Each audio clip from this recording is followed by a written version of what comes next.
This is my son's locket." The words crashed over Catherine like frozen stones, making her entire world tremble. She froze, the cleaning brush slipping from her shaking hands and clattering against the castle's marble floor. The sound echoed through the empty gallery like a gunshot. The Alpha King stood above her, a mountain of a man with dark eyes that burned with an intensity bordering on madness. His fingers pointed directly at the golden locket hanging from her neck, the only treasure she possessed, the only proof that someone had once loved her. But this was impossible. Completely impossible. Catherine raised her hand instinctively, clutching the locket against her chest as if she could protect it from the truth that was about to destroy everything.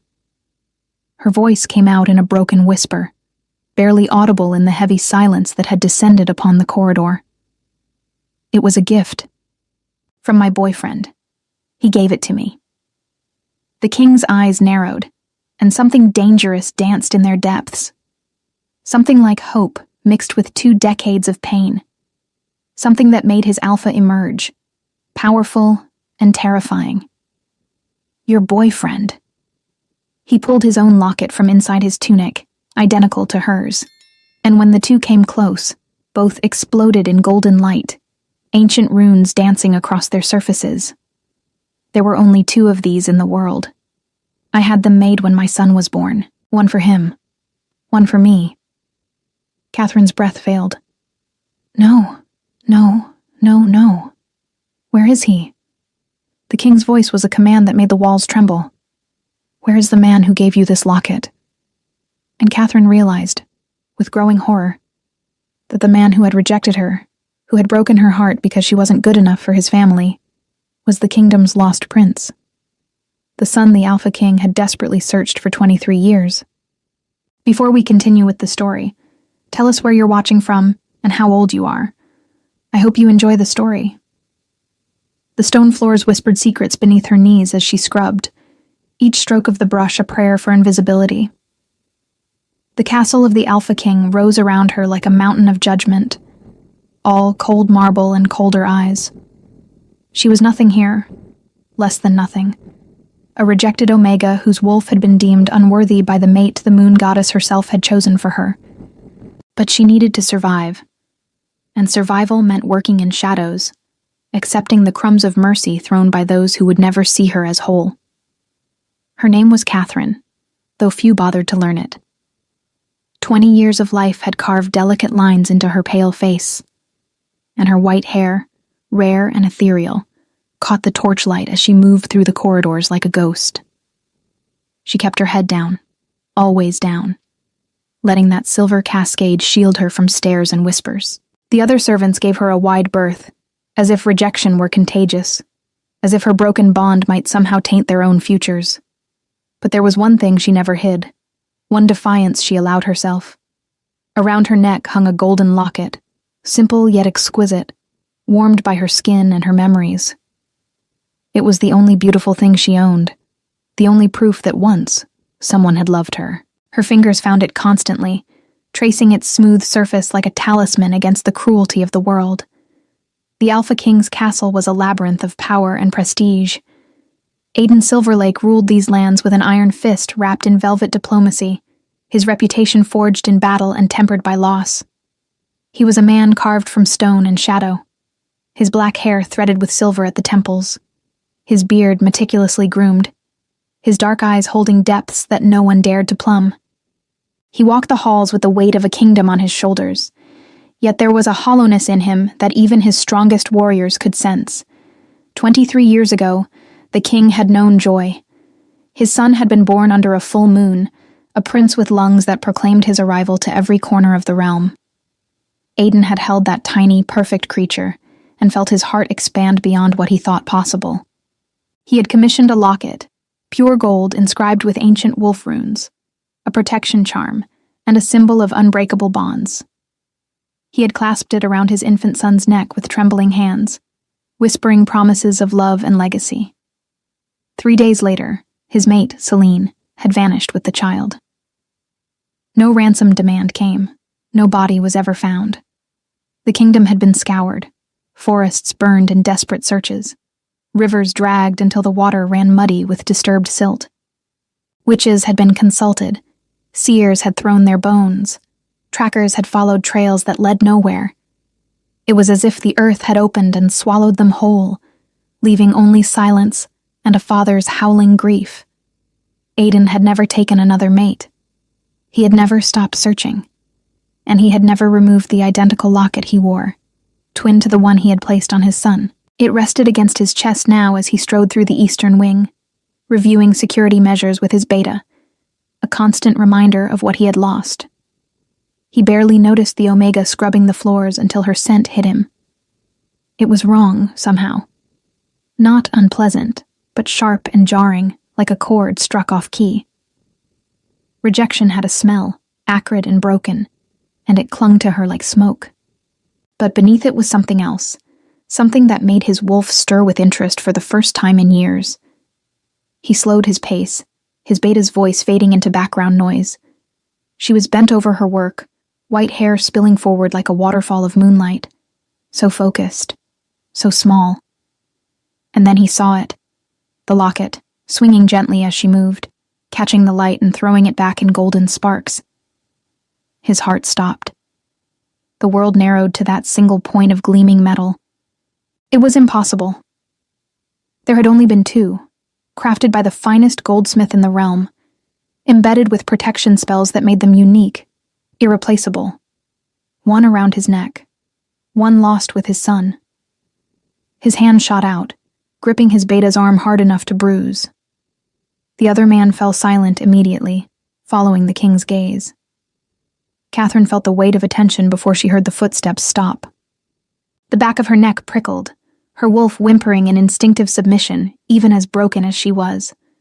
She froze, brush dripping soapy water onto the stone, her pulse beginning to hammer. Slowly, so slowly, she raised her eyes. The Alpha King stood above her, a mountain of a man with eyes like a winter storm, and he was staring at her throat with an expression that bordered on madness. "Where did you get that?" His voice was low, dangerous, each word precisely controlled. Catherine's hand flew to the locket, clutching it protectively. "It was a gift," she whispered, her voice barely audible. "From whom?" The king took a step closer, and she could feel the power radiating off him in waves, making her wolf cower and her human heart race with fear. She swallowed hard. "My partner. He gave it to me." Something flickered across the king's face, something raw and desperate. "Who is your partner? What is his name?" "Elian." The name fell from her lips like a confession. "Elian Whitmore." The beta sucked in a sharp breath. The king went perfectly still, so still he might have been carved from stone. When he spoke again, his voice was barely human. "Describe him."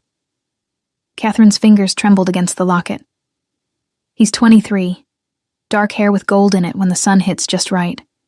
His eyes are gray like storm clouds. He has a scar here," she touched her left eyebrow, "from when he fell from a tree as a child, or so he told me. He's strong but gentle, and he laughs like thunder, and he—" Her voice broke. "He rejected me 3 months ago when he discovered I was his fated mate. He said his family would never accept an Omega from the lower districts, that I would ruin his future." The beta was already moving, barking orders at guards who materialized from the shadows. The king crouched down, bringing himself to her level, and up close she could see the tremble in his hands, the wetness gathering in those fierce dark eyes. "How long have you known Elian?" he asked, and there was a gentleness in his voice now that made her chest ache. 2 years. We were in love, or I thought we were, before the bond snapped into place." She looked down at the locket. "He gave me this on our first anniversary, said it had been in his family, that it was precious to him, but I was more precious still." A sound escaped the king, something between a laugh and a sob. His hand reached out, hesitated, then carefully, so carefully, he touched the locket with one finger. Catherine felt the jolt of magic that passed between the two pieces, saw the runes flare briefly with golden light. "This is my son's locket," the king whispered, his voice breaking on the last word. The world tilted. Catherine stared at him, unable to process, unable to breathe. I don't understand. My son was taken from me when he was 3 days old. I have searched for him for 23 years. Aiden's eyes bore into hers with desperate intensity. This locket is one of a pair. I had them made, spelled them myself with blood magic to recognize each other. There are only 2 in existence. He reached into his tunic and pulled out his own locket, holding it next to hers. The moment they came within inches of each other, both blazed with light, runes dancing across their surfaces in ancient script, singing with reunion. Catherine couldn't speak, couldn't think. The man she loved, who had rejected her, who had broken her heart and her wolf was the lost prince. It was impossible. It was insane. Where is he? The king demanded, standing abruptly. Where is Elian now? I don't know, she whispered. After the rejection, I left. I couldn't stay in the lower districts where everyone knew. Everyone pitied me. I came here seeking work, hoping to disappear. I haven't seen him since. But the king was already moving, his beta racing alongside him, shouting orders that echoed through the castle like thunder. Guards mobilized, messengers were dispatched, and Catherine was left kneeling on the wet stones, her world shattered and reformed into something she couldn't recognize. They found him within hours.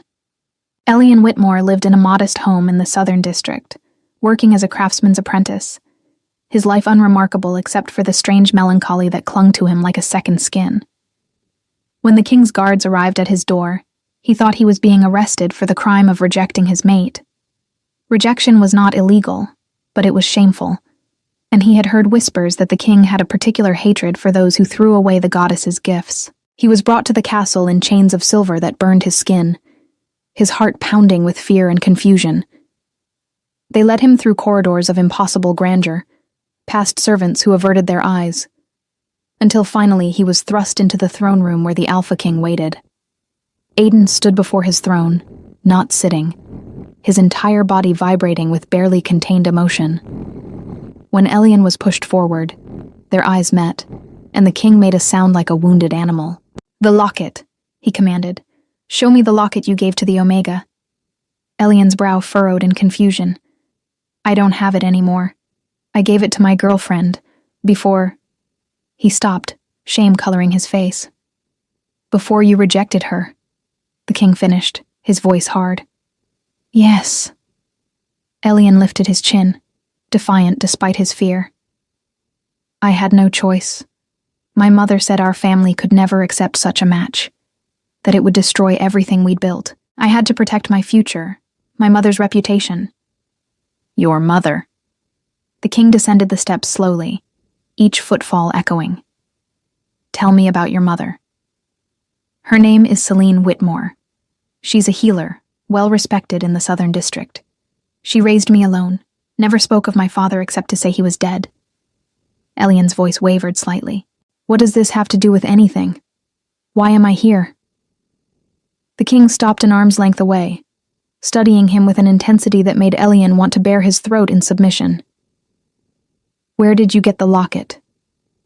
It was my mother's. She said it was the only thing she had from my father, that she wanted me to have it, to give to someone I loved. The throne room doors opened, and Catherine was escorted in, her white hair freshly brushed, the locket still hanging from her neck.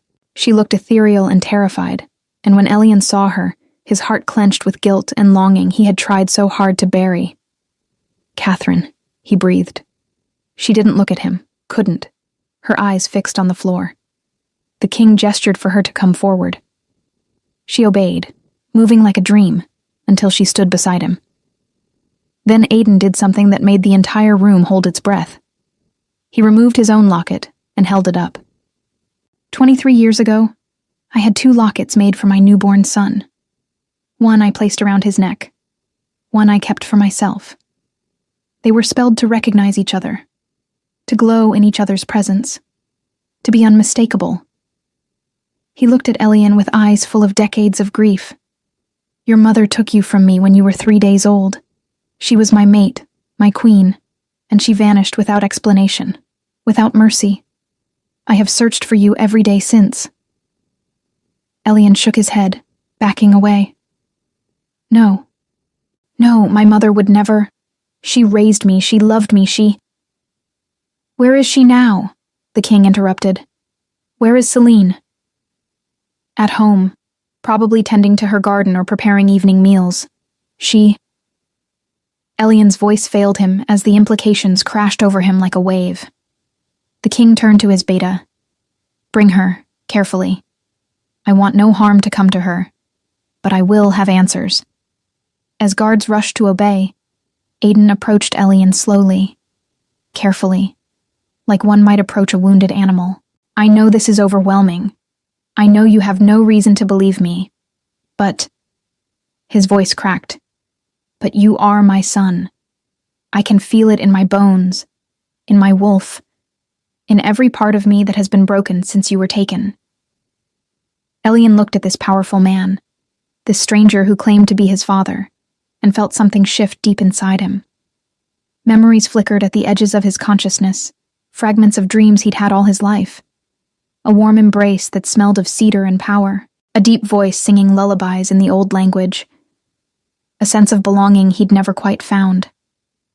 The locket around Catherine's neck pulsed with light, and his hand moved unconsciously toward it, toward her. She finally met his eyes, and he saw the betrayal there, the pain he had caused, mixed now with confusion, and something that might have been pity. "I'm sorry," he whispered to her, though the words felt impossibly inadequate. "Catherine, I'm so sorry."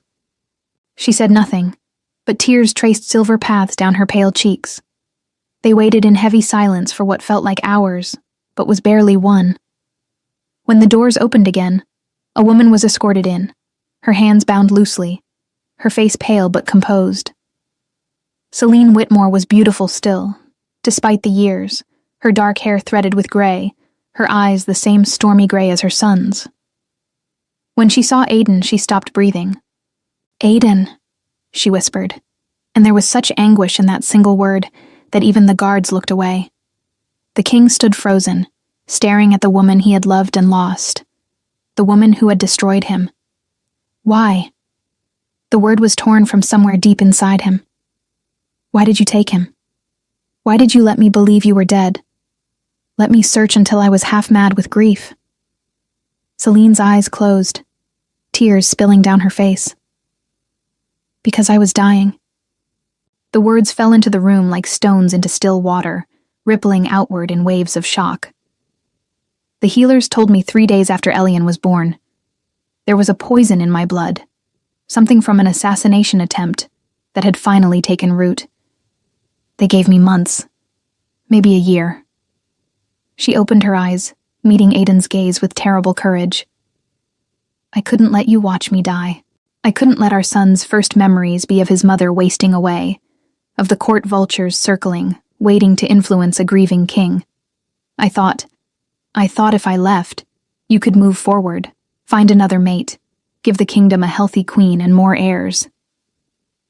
"You thought you could make that choice for me?" Aiden's voice was deadly quiet. "You thought taking my son, letting me believe you were both dead, was mercy?" "I was wrong." Celine's voice broke. "I was so wrong. But by the time I realized it, too much time had passed. The healers were wrong, Aiden. I didn't die. My wolf fought the poison, and I recovered, slowly, painfully. But by then, you had offered a reward for our return that made us targets for every mercenary and bounty hunter in the realm. I was terrified that in trying to return Elian to you, we would be killed by those seeking the reward, or that you would never forgive me, that you would take him from me as I had taken him from you." She looked at her son with such love and regret that it was painful to witness. "So I hid us. I changed our names, suppressed my royal wolf, lived as a common healer. I told myself I was protecting him, giving him a normal life. But really, I was a coward. I was afraid of facing what I'd done." Elian's legs gave out. and he sank to his knees, his world crumbling around him. Everything you told me was a lie. Every story, every memory. Not everything, Celine said desperately, dropping to her knees as well despite her bonds. Your childhood was real. My love for you is real. The man you've become, kind and strong and good, that's all you. That's all true. But you let him suffer. Catherine spoke for the first time since entering, her voice stronger than anyone expected. You let the king search and grieve for 23 years. You let your son grow up without his father, without his birthright, without knowing who he truly was. Celine turned to look at her, seeing her truly for the first time, and something shifted in her expression. You're the one he rejected. The Omega. Yes. Catherine lifted her chin, her white hair catching the light like a halo. Because you told him our kind weren't worthy of your family. You taught him to be ashamed of the goddess's gift, to value status and reputation over the sacred bond. The accusation hung in the air, and Celine's face crumpled. I did. I thought I was teaching him to survive in a world that would judge him for my sins. I thought... She looked at Aiden, at the guards, at the magnificent throne room. I thought I had made him unfit for all of this. So I taught him to be small, to be safe, to not reach for things beyond our station. I didn't realize I was teaching him to reject the best parts of himself. Aiden moved then, crossing to Elian and kneeling beside him. Up close, the resemblance was undeniable. The same strong jaw, the same proud nose, the same storm-gray eyes that Elian had inherited from his mother, but which held his father's intensity. Look at me, the king commanded softly. Elian raised his head, tears streaming down his face. You are my son. You are Prince Elian Silverlake, heir to this kingdom, and nothing in this world or the next, will ever change that. Aiden's hands gripped Elian's shoulders. Your mother made terrible choices born of fear and pain, but you are here now. You are found. And if you will let me, I will spend the rest of my life making up for the years we lost. I don't know how to be a prince, Elian choked out. I don't know how to be your son. Then we will learn together. Aiden pulled him into an embrace, and Elian shattered, sobbing against his father's shoulder like the child he had been when he was taken. Finally home. Celine wept silently, watching them, and no one moved to comfort her. She had made her choices, and now she would face their consequences. But Catherine, soft-hearted despite everything, knelt beside the former queen and whispered, You saved yourself when you thought you were dying. Maybe now you can save what's left of your family. Celine looked at this white-haired Omega with wonder and gratitude, seeing in her the grace she herself had lacked. The days that followed were a tempest of revelation and adjustment. The kingdom learned that their lost prince had been found, and celebrations erupted in the streets even as the full story was carefully guarded. Celine was not imprisoned, but she was not free either, her fate to be decided once the initial storm had passed. Elian struggled with his new identity, moving through the castle like a stranger in a foreign land.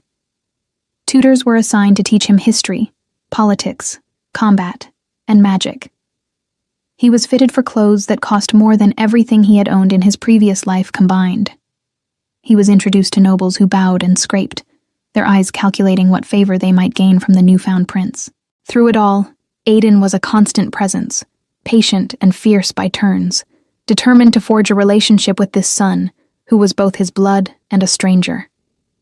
They took meals together, trained together, walked the castle grounds in the early morning, when the world was soft with mist and possibility. Tell me about your life, Aiden would say, and Elian would share stories of his childhood, the modest joys and simple sorrows. In return, Aiden spoke of the kingdom, of the weight of crown and responsibility, but also of his own boyhood, before duty had hardened him into the king he had become. They were finding each other, piece by piece, building a bridge across 23 years of absence. But there was a shadow that followed Elian through every gleaming corridor, a ghost that haunted his dreams. Catherine. She worked in the castle still, head down, white hair hiding her face, and she avoided him like he carried plague. He would catch glimpses of her rounding corners, hear her soft footsteps retreating when he approached, and each avoidance was a knife between his ribs. He had rejected her. He had taken the goddess's gift and thrown it back in her face, because his mother had taught him to be ashamed of what he was, where he came from. The irony was not lost on him that he had denied his mate, because he thought he wasn't good enough, only to discover he was a prince. But being a prince didn't change what he had done. Didn't heal the bond he had severed, didn't erase the pain he had caused. One night, unable to bear it any longer, he found her in the laundry, working late to avoid the other servants. She startled when he entered, her hands stilling on the linen she was folding. "Please don't run," he said quietly, staying near the door, giving her space. "I just want to talk." "There's nothing to say, Your Highness." Her voice was carefully neutral, but he could hear the tremor beneath it. "Don't call me that. I'm still just Elian, still the same person you—" He stopped, because that was a lie, wasn't it? He wasn't the same. Everything had changed. The same person who rejected me? She finally looked at him, and her eyes were dry but devastated. The same person who said I would ruin his future? The words hit like physical blows. I was wrong. Catherine, I was so wrong. I let fear and shame guide me instead of listening to my wolf, to my heart. I thought I was protecting you, protecting my mother, but I was just being a coward. You were. She agreed simply. You were a coward, and you broke something in me that I don't know how to fix. Elian took a careful step forward. The bond isn't completely severed. I can still feel it, faint but there, like a thread waiting to be strengthened. Can't you feel it too? She turned away, her hands resuming their work, but he saw them shake. What I feel doesn't matter. You're a prince now. I'm an Omega from the lower districts, exactly what your mother taught you to despise. The rejection stands. My father was ready to tear the kingdom apart to find his mate and son. He ruled alone for 23 years, rather than take another queen. Elian's voice grew stronger, more certain. He taught me these past weeks that true strength isn't in status or power. It's in honoring the bonds that make us whole. You are my mate, Catherine. The goddess herself chose us for each other. No crown, no title, nothing in this world is more important than that. She whirled to face him, anger finally breaking through her careful control. You don't get to do this. You don't get to reject me when it was inconvenient and then claim me now that it serves your purposes. I'm not a toy to be picked up and discarded on your whims. You're right. He stood his ground, letting her rage wash over him.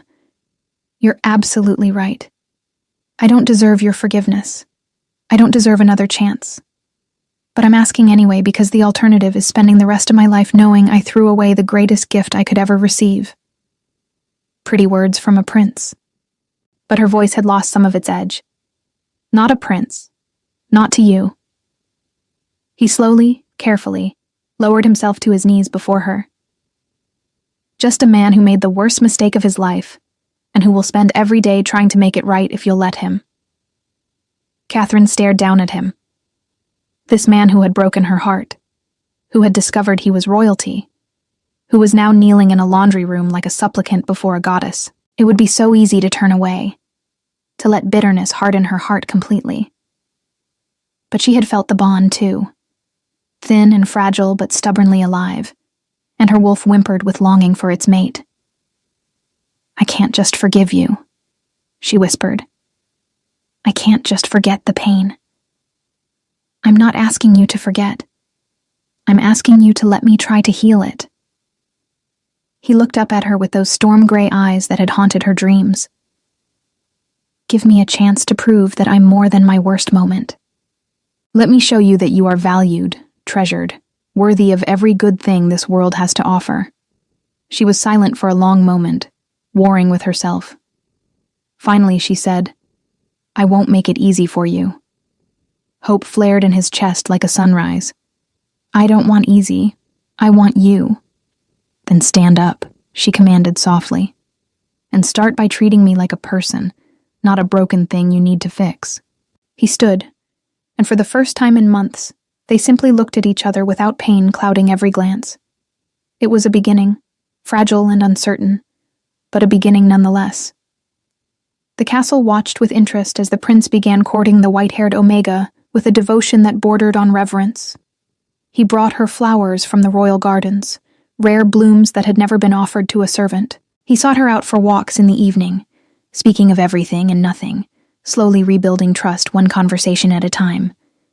He asked about her life, her dreams, her thoughts on everything from politics to poetry, and he listened like her words were scripture. Aiden observed this courtship with approval and a hint of amusement. He called Catherine to his private study one afternoon, and she went with trepidation, unsure what the king might want with her. He was standing by the window when she entered, his back to her, but he turned immediately and gestured for her to sit. She perched on the edge of a chair, still uncomfortable with such informality in the presence of royalty. "You don't need to fear me," Aiden said gently, taking a seat across from her. "You wear my son's locket. In many ways, you brought him back to me. I owe you a debt I can never repay." "I didn't do anything, Your Majesty. I just wore a gift She hesitated. "A gift I was given. You survived rejection with your spirit intact. You chose work over bitterness. You showed my former mate compassion when no one else would." He leaned forward, his dark eyes kind. "My son tells me you're refusing his suit." She flushed. "I'm not refusing exactly. I'm just taking my time." "Good." The king's smile was fierce. "Make him work for it. Make him prove that he's worthy of the gift the goddess gave him. But know this, Catherine of the white hair, if you choose to accept him, you will be welcomed into this family with all the honor due a princess of this realm." Tears pricked her eyes. "I'm nobody, Your Majesty. An Omega with no family, no status. You are my son's mate. That makes you somebody to me." He reached across and took her hand, his grip warm and steady. Celine made many mistakes, but one of her worst was teaching Elian that worth is measured by birth rather than character. "Don't let her poisonous lessons make you doubt your own value." She nodded, unable to speak past the emotion clogging her throat. "Besides," Aiden added with a hint of humor, "have you seen how miserable he is when you're not around? The boy mopes like a kicked puppy. It's undignified for a prince." A surprised laugh escaped her, and she felt some of the tightness in her chest ease. Weeks turned into months, and slowly, carefully, Catherine allowed herself to hope. Elian kept his promises, showing up day after day, patient and persistent, never pushing, but always present. He was learning to be a prince, but he was also learning to be the man she needed, the mate she deserved. They were in the garden one evening, the air soft with early spring, when she finally let him hold her hand. It was such a small thing, fingers intertwining, but the bond between them flared to life like it had been waiting for this permission, flooding them both with warmth and rightness. "I've missed this," Elian breathed, his thumb stroking over her knuckles. "I've missed you, missed us, every single day." "I've missed it too," she admitted. "Even when I was furious with you. Even when I wanted to hate you. I missed having you beside me." He turned to face her fully, raising her hand to press it against his chest where his heart thundered. "I won't reject you again. Not ever. I swear on my life, on my crown, on everything I am and hope to be." She could feel the truth of it through the bond, could sense his wolf's desperate need to make amends with hers. "I believe you," she whispered. "Then will you accept me?" He held his breath, every part of him focused on her answer. "Will you let me complete our bond, claim you as mine, and be claimed as yours?" The garden seemed to hold its breath with him, flowers bending close as if to hear her response. "Yes." The word was soft but certain, and as soon as it left her lips, Elian pulled her into his arms, burying his face in her white hair, inhaling her scent like a drowning man finding air. The bond snapped fully into place, stronger than before, glowing with golden light that made the evening dim in comparison. Both of them gasped at the intensity of it, the completion, the absolute rightness of two souls recognizing each other and choosing to intertwine. When they finally pulled apart enough to look at each other, both were crying, but these were tears of joy, of healing, of new beginnings. "I love you," Elian said, the words he had been too afraid to speak before. "I loved you before, but I was too broken to admit it. I love you now, and I will love you tomorrow and every day after." "I love you too," Catherine replied, and felt the last of her broken pieces click back into place. "Even when I shouldn't have, even when you hurt me, some part of me never stopped loving you." They sealed their reunion with a kiss, soft and sweet and full of promise, and the garden burst into bloom around them, responding to the magic of a bond fulfilled. The formal bonding ceremony was held under the full moon, as tradition dictated. The entire kingdom was invited, and they came in droves, curious to see the white-haired Omega who had captured the heart of their lost prince.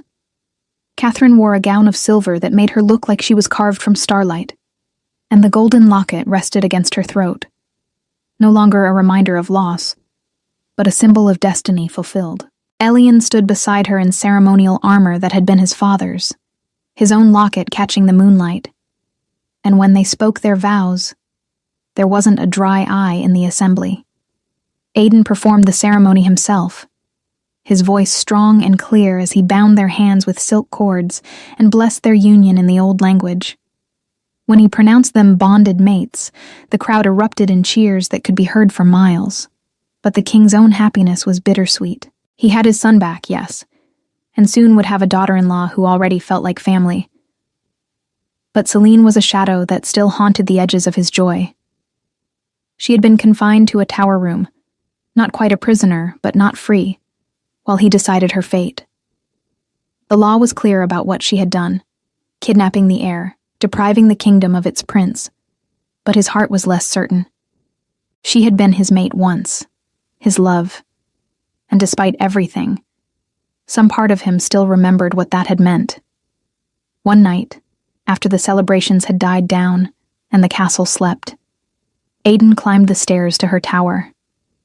He found her standing by the window, looking out at the kingdom she had once been meant to rule, her face lined with regret. "Aiden," she said without turning, somehow knowing it was him. "Celine." He stood in the doorway, neither entering nor leaving. "The ceremony was beautiful. I watched from here." She finally turned to face him, and he was struck by how much older she looked, how worn down by guilt and grief. "She's good for him. The Omega, I mean. Catherine. She has a strength I never did." "Why did you really leave?" he asked, the question that had haunted him for 2 decades. "Tell me the truth. All of it." She was silent for a long moment, gathering her courage. "I was afraid," she finally said. "Afraid of dying? Yes. But more afraid of failing. I was never supposed to be Queen, Aiden. I was a healer's daughter who caught a king's eye, and every day I felt like I was playing a role I didn't deserve. When I got pregnant, when Elian was born, that fear multiplied tenfold. I was terrified I would mess him up, that my inadequacy would somehow taint him." She wrapped her arms around herself. When the healers told me I was dying, it felt almost like relief. A way out of a role I was failing at anyway. I told myself I was protecting you and Elian, but really, I was running from my own fear of not being enough. Aiden moved into the room then, crossing to stand near her. "You were enough. You were always enough. I chose you, Celine. Not because you were perfect, but because you made me want to be a better man. And I repaid that by becoming your worst nightmare." She laughed bitterly. "I gave our son abandonment issues and taught him to be ashamed of who he was. I took away 23 years we can never get back. How do you forgive something like that?" "I don't know." Aiden admitted.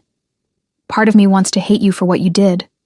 Part of me wants to lock you in this tower for the rest of your life and throw away the key. But, she prompted softly, but you're still my mate. The bond was never broken, just buried under anger and grief. And despite everything, Elian turned out to be a good man, kind and strong. You did that. You raised him, shaped him, loved him. Whatever else you did wrong, you did that right. Celine's eyes filled with tears. What happens now? Now? Aiden considered. Now we figure out how to be a family again, broken and strange as that family might be. Elian needs his mother. He's angry with you, but he loves you too, and that won't just disappear. And I... He paused, struggling with the words. I need closure, need to understand, need to grieve what we lost, and maybe eventually figure out what we can salvage. I don't deserve your mercy, she whispered. Probably not, he agreed. But our son deserves to have his mother at his wedding, at the birth of his children, in his life. So we'll find a way forward, not for us, but for him. She nodded, tears streaming down her face. Thank you. He didn't respond, just inclined his head and left her there with her gratitude and her regrets. The seasons turned, and life in the castle found a new rhythm. Elian threw himself into his training with fierce dedication, determined to be worthy of the crown he would one day inherit. He studied statecraft with his father's advisors, trained in combat with the kingdom's finest warriors, learned the intricacies of law and diplomacy that would be required of a king. His days began before dawn, in the training yards where the morning mist clung to the ground like silver ghosts. His combat instructor was a grizzled warrior named Theron, who had served Aiden since before Elian was born, and who showed no mercy to the young prince despite his royal status. Again, Theron would bark, circling Elian as they sparred with wooden swords that left bruises despite their dull edges. You're favoring your left side. An enemy will exploit that weakness in seconds. Elian would adjust, muscle memory slowly building through repetition and pain. His wolf prowled beneath his skin, eager to be unleashed, but control was everything. A king who couldn't master himself could never master a kingdom. After combat training came lessons in the Great Library, a vast room that smelled of old leather and older secrets. Lord Cassius, the kingdom's chief advisor, was a man of infinite patience and even greater cunning.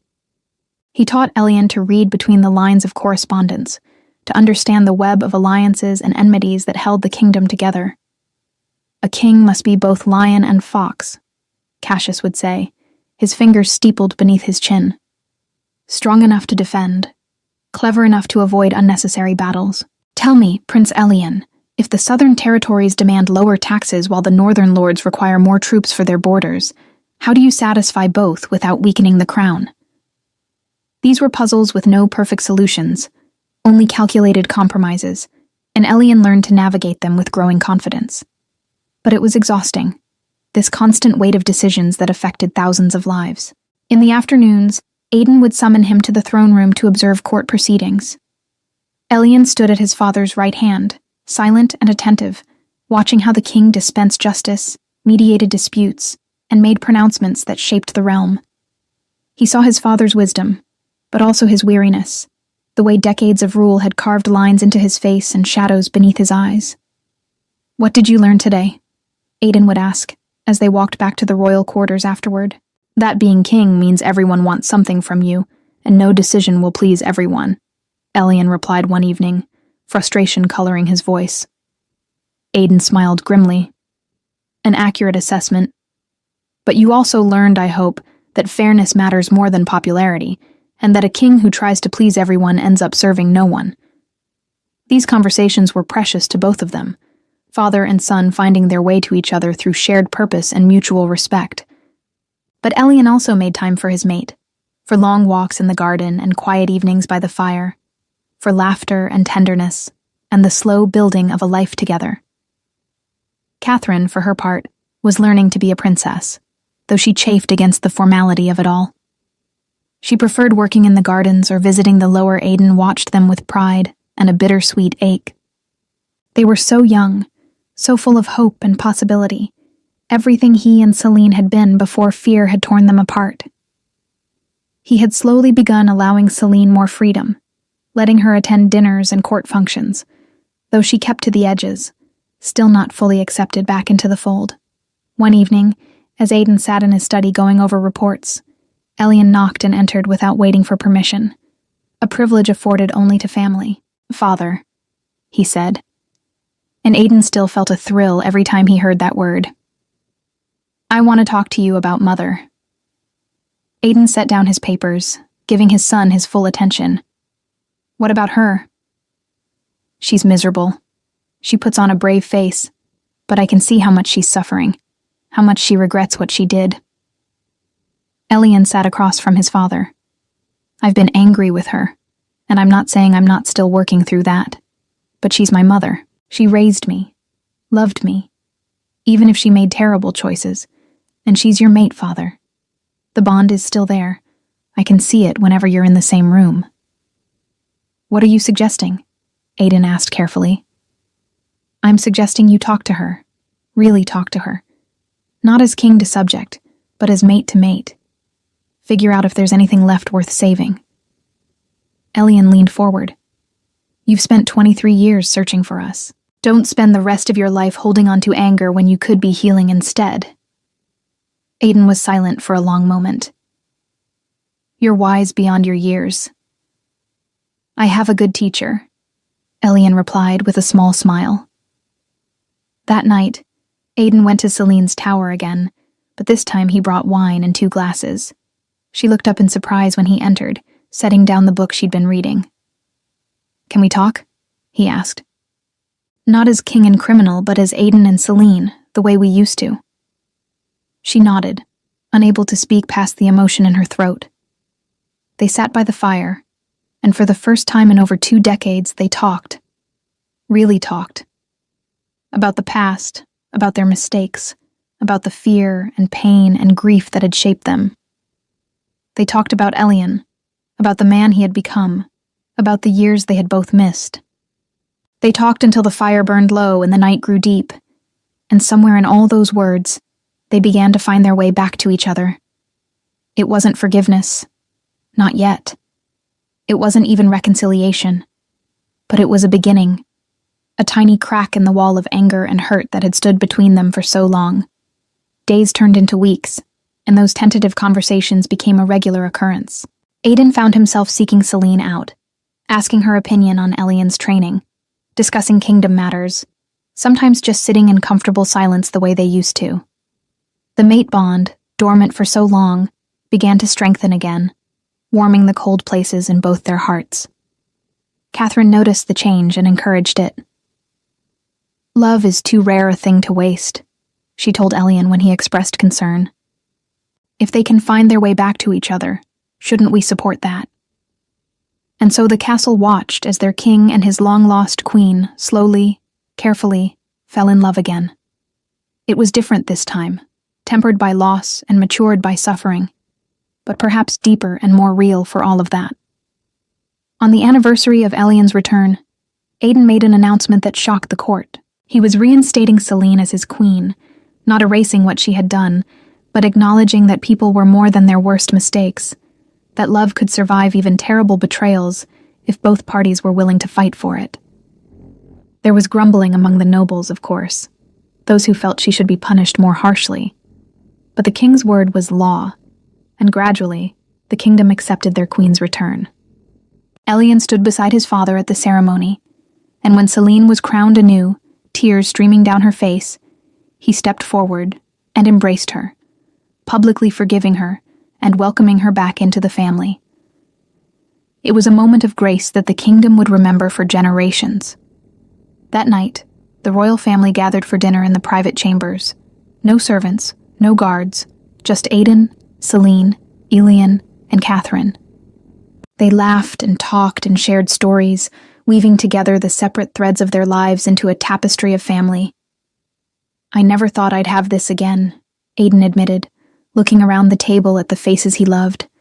A a family, a future, hope.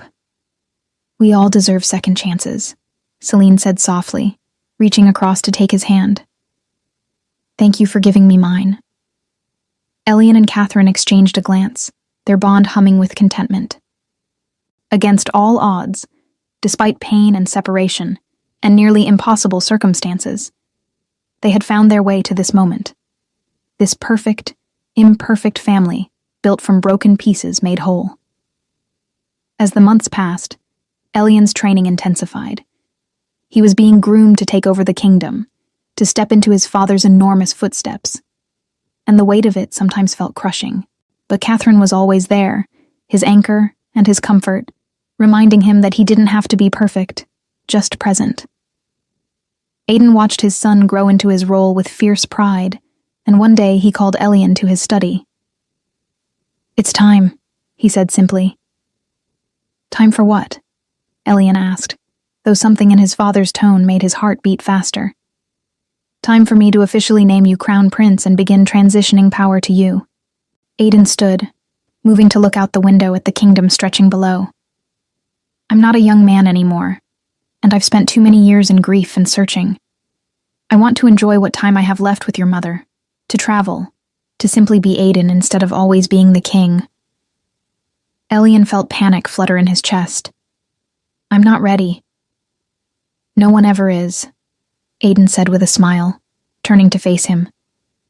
But you're as ready as you're going to be. You have a good heart, a strong wolf, and a mate who will stand beside you and keep you grounded. That's more than most kings have. But before the ceremony could be held, darkness descended upon the kingdom in an unexpected form. A plague swept through the lower districts, swift and merciless, leaving death and despair in its wake. The royal healers were overwhelmed, their traditional remedies proving useless against this new affliction. Catherine was in the lower districts when the first cases appeared, and she refused to leave despite the danger. She worked herself to exhaustion, her healing magic pushed to its limits as she tried to save as many as she could. But for every life she saved, 2 more fell ill. Elian defied his father's orders to stay in the castle, rushing to Catherine's side. He found her in a makeshift hospital, her white hair pulled back, her clothes stained with blood and other fluids, her face drawn with exhaustion and grief. You shouldn't be here, she said when she saw him, but there was no strength behind the words. Neither should you, yet here we are. He rolled up his sleeves and began helping, using his strength to move patients, his presence to provide comfort to the dying. They worked side by side for days that blurred into weeks, barely sleeping, barely eating, pushing themselves and their bond to the breaking point. The plague seemed unstoppable, and the death toll climbed higher each day. It was Celine who discovered the cure, working tirelessly in her laboratory, combining her knowledge as a healer with ancient texts she had studied in her years of hiding. The remedy required rare ingredients and powerful magic, but it worked. The first patient to receive it recovered within hours, and hope blazed to life like a phoenix from ashes. But there wasn't enough of the cure to treat everyone at once. It had to be made in small batches, the ingredients carefully prepared, the magic precisely channeled. Every moment counted, and Catherine and Celine worked together, mother-in-law and daughter-in-law united in purpose, creating batch after batch while Elian and Aiden coordinated distribution. The king himself went into the plague districts, his presence rallying the people, reminding them that they were not forgotten, not abandoned. He helped distribute the cure, held the hands of the dying, and wept with those who had lost loved ones. It was a side of their king the people had never seen, and they loved him all the more for it. When the plague finally broke, when the last patient recovered and the death toll stopped climbing, the kingdom was forever changed. The people had seen their future king and his white-haired mate risk everything to save them. They had witnessed the king's compassion and the queen's brilliance. The royal family was no longer distant figures on a throne, but real people who bled and suffered and sacrificed alongside their subjects. Lord Valerius and his faction of nobles found their opposition crumbling. How could they claim the prince was weak when he had faced death without flinching? How could they denounce the Omega Princess when she had saved hundreds with her healing. Even the most traditional among them had to acknowledge that something profound had shifted. But the plague had taken its toll on Catherine in ways that weren't immediately visible. She had pushed her healing magic too far, too fast, drawing on reserves she didn't have, burning through her own life force to save others. In the aftermath, as the kingdom celebrated their survival, she began to fade. It started with exhaustion that sleep couldn't cure, then progressed to weakness that made even simple tasks difficult. Elian watched in growing horror as his mate grew paler, thinner, her white hair losing its luster, her eyes dimming like stars at dawn. The royal healers examined her and delivered their verdict with grave faces. She had depleted her magic so severely that her wolf might never fully recover. She needed time to heal, months or even years of rest. But even then, there were no guarantees. She might remain weakened forever, might never be able to use her healing gift again. Elian was devastated. He blamed himself for not stopping her, for not forcing her to rest, for letting her sacrifice so much. He sat beside her bed day and night, holding her hand, willing his own strength into her through their bond. "Don't be foolish," Catherine whispered, her voice paper-thin. "You can't heal this by wishing it away." "Then what can I do?" His voice broke on the question. "How do I fix this?" "You don't. I made my choice, Elian. I would make it again." She squeezed his hand weakly. "Those people are alive because of what we did. That matters more than my power." But Elian couldn't accept it. He searched frantically for a cure, consulting with every healer, witch, and wise woman in the kingdom. He offered fortunes for information, threatened and pleaded, but nothing worked. Catherine continued to decline, and the joy of their survival was poisoned by the fear of losing her. It was Aidan who finally made him see reason. The king came to Catherine's chambers one evening and found his son hollow-eyed and desperate, surrounded by books and scrolls and remedies that hadn't worked. "Elian," he said gently, "you need to stop." "I can't. I won't lose her, father. I can't." "You're losing yourself instead, and that helps no one." Aidan sat beside his son, his own eyes reflecting deep understanding of that particular anguish. "I know what it's like to watch someone you love slip away, to feel powerless to stop it. But this isn't the same. Catherine isn't dying. She's recovering slowly in her own time. You need to trust that she's strong enough to heal." "But what if she never?" "Then you love her anyway. You adapt, you adjust. You find new ways to live and serve and be together."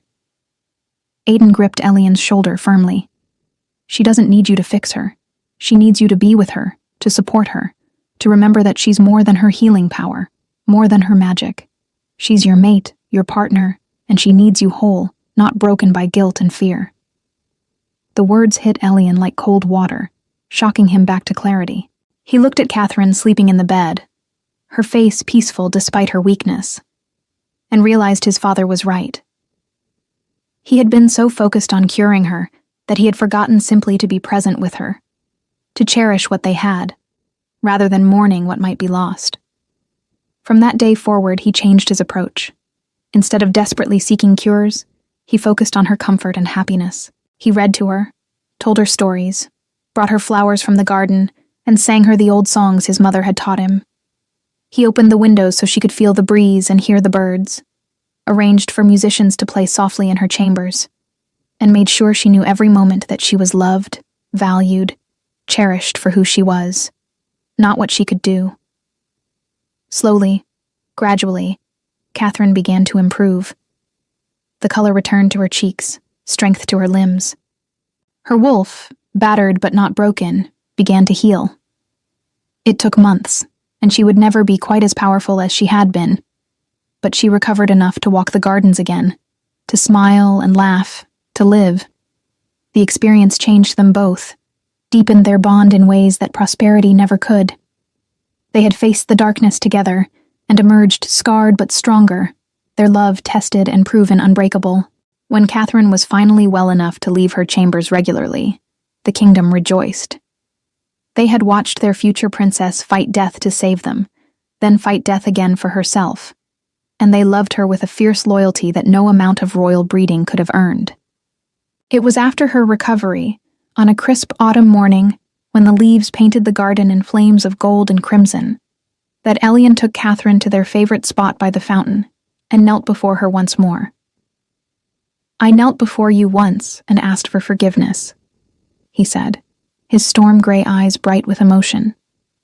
"I knelt before you again and asked you to accept our bond. Now I kneel before you a third time, not to ask for anything, but to give you something." He pulled out a ring, simple but exquisite, with a stone the color of moonlight. "This ring belonged to my great-grandmother, the first Omega Queen to rule beside an Alpha King. My father gave it to me and said it should go to someone who embodied the same strength and grace she did." He slipped it onto her finger, where it caught the morning light, and threw it back in silver sparks. "You are my mate, my love, my partner in all things, but I want the world to know you're also my choice, the one I would choose again and again, in this life, and every life after." Catherine's eyes filled with tears as she pulled him up and kissed him, pouring all her love and gratitude into that connection. Around them, the garden seemed to hold its breath, and when they finally pulled apart, she whispered, "I would choose you too. Always." The ceremony to name Elyan Crown Prince was held a month later, grand and solemn, as Elyan knelt before his father and was named heir to the kingdom. The golden locket gleamed at his throat, no longer a mystery, but a symbol of destiny fulfilled, and beside him, Catherine stood in her own finery, a princess in all but name. When Aiden placed the circlet of the crown prince on Elyan's head, he leaned close and whispered, "You will be greater than I ever was. I know it." Elyan felt the weight of that crown, both literal and figurative, but he also felt the warmth of his father's pride, his mother's tearful joy, and his mate's unshakable faith. He could do this. They could do this together. The kingdom celebrated their crown prince and future king, and as the festivities rang through the night, the royal family stood on the castle balcony, looking out at the lights and laughter below. "This is what I fought for," Aiden said quietly, his arm around Selena's waist. "This moment, this family, this legacy." "We found our way home," Selena replied, leaning into him. "All of us, in our own ways." Elyan and Catherine stood with their hands clasped, watching the celebration, feeling the weight and wonder of the future stretching before them. They had been broken, all of them, scattered pieces of a family torn apart by fear and fate, but they had found each other again. And in that finding, they had become something new, something stronger. The white-haired Omega who had thought she was nothing was now beloved by a kingdom. The lost prince had found not just his throne, but his purpose. The grieving king had reclaimed his family and his heart, and the wayward queen had found her way back from the wilderness of her mistakes. As the moon rose full and bright above the castle, blessing them with silver light, the lockets around Elyan and Aiden's necks glowed softly, no longer separated but reunited, their magic complete. And in that glow was a promise, a legacy that would pass from father to son to future generations, a reminder that no matter how lost one becomes, love can always light the way home. The story of the rejected Omega and the lost prince would be told for centuries, a tale of pain and redemption, of love strong enough to bridge decades and forgive unforgivable wrongs. And at its heart was a simple golden locket, a father's gift to his son, that had traveled through darkness and despair to bring a family back together again. This was their triumph. This was their truth. This was their forever, hard-won and precious beyond measure, built from ashes and hope, and the unbreakable bonds that make us whole. We'd love to hear your thoughts on this beautiful love story. Let us know what you thought of this tale full of emotions and surprises. Tell us your name, where you're watching from, and rate this story from 0 to 10 if it touched your heart. And if you enjoyed the plot, don't forget to leave a like and subscribe to the channel so you don't miss the amazing new stories coming soon. See you next time.